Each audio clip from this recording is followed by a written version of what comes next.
bars here in New York City. So as the list of slain children continues to grow, at least 21 since the 4th of July, the family of one of them, 1-year-old Davell Gardner Jr., killed while sitting in his stroller at a cookout in Brooklyn this weekend, had this to say to our Lawrence Jones. I gotta put my son in the ground now. And he's only 1. His birthday 2 months. In 2 months, he didn't live to see 2. Like, he didn't live life. And it's like, I wanted to get him out this violence before something like this happened. For the cowards that did this, you should be ashamed of yourself, because everybody talk about Black Lives Matter. What about baby lives? What about teenager lives? Here now on this and other stories, Texas Congresswoman Sheila Jackson Lee. Congresswoman, thank you very much for being here tonight. Thank you for having me. You know, obviously these stories break everyone's heart, and we have seen an escalation in violence in the United States over the past several weeks. You know, what's your response to that grandmother when she talks about Black Lives Matter and what she talks about what she's seeing in her community? My heart breaks for all of these families. I've been engaged with families who've lost children through gun violence all of my legislative career. I've been a major advocate and supporter for gun safety legislation, background checks, issues dealing with trafficking of guns. But unfortunately, our Congress, the Republicans, have been dominated by the National Rifle Association. So getting guns out of there... It has nothing to do with the damn guns. Very difficult. That's not the point. It's a crime going up. But as well, I want to recognize the fact that Black lives do matter in whatever category we're speaking of. And we must realize that we are not accepting of violence in any way. And the fight Bullshit. guns are too many in this community, and particularly in communities that are impoverished. And what happens in impoverished communities, there's a sense of hopelessness. There's a sense of unemployment. It's like PTSD, drug abuse, substance abuse, and no hope, no jobs. And so when there's a sense of hopelessness, people take up arms. And unfortunately, the arms are dumped into our inner city neighborhoods. We've all got to confront this. I cannot in any way stand in the shoes of that grandmother for the pain that she's feeling now. All I can do is stand with her and alongside of her and embrace her.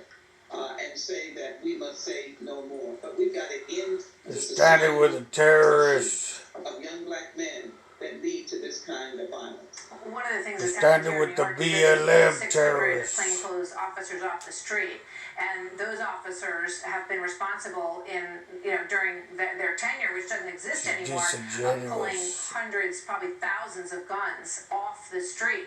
But now they're not there anymore to do that. Was that a mistake in New York?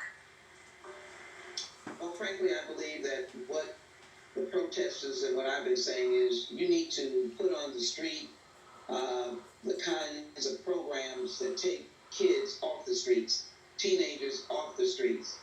You've got to pour into them character building and activities that will provide them with role models. I just said there's a sense of hopelessness when you're impoverished. Where's the summer jobs programs that are very important? We need protection, there is no doubt. I have no quarrel with that. That's a decision that was made by the city of New York. I don't know what this has nothing to do with after-school programs. A good substitute can be investing resources into inner city neighborhoods and getting programs for these young men to be involved in. So it's that guns... this family said that they were trying to get out of that neighborhood. We heard the same thing from the 1-year-old's family yesterday as well. I do want to give you an opportunity to respond to this mayor's study that shows that it would take quadrillion dollars to do the reparations program that the mayors have suggested. What are your thoughts on that kind of enormous number, and how would you determine if there were to be a reparations program, who would be the recipient of that money these years after the end of slavery? Well, I welcome all of the advocates for the HR 40, the commission to study reparation and develop reparation proposals. As you well know, that legislation is very detailed, very precise. It deals with the establishment of a commission that responds to the need for restoration and repair of America's original sin, and the idea that African Americans suffer stark disparities that can be attributed to the history of slavery, and when there was no opportunity to in any way correct it, to provide any transfer of wealth, the stark discrimination and racism from Jim Crowism to lynching, this commission will open up hearings with presidential appointees and begin to develop what the systemic response should be to systemic racism.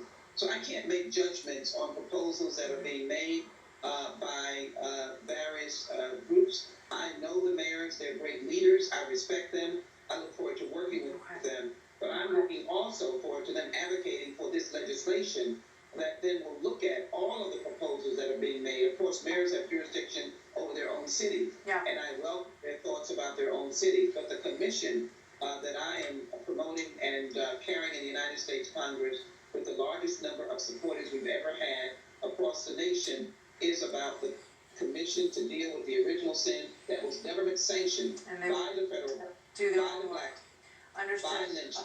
We will do that. And you know what?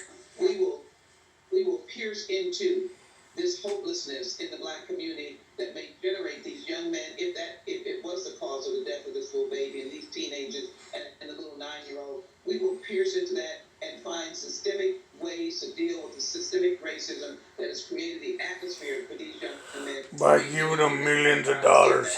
It's bullshit. And getting these guns off the street, but also reasonable gun laws that have been rejected in the United States Congress by those who are attending to the National Rifle Association. All right, we'll give an thank you. She's got it Sheila Jackson twisted. Lee. Great to have you with us tonight. Thank you very much.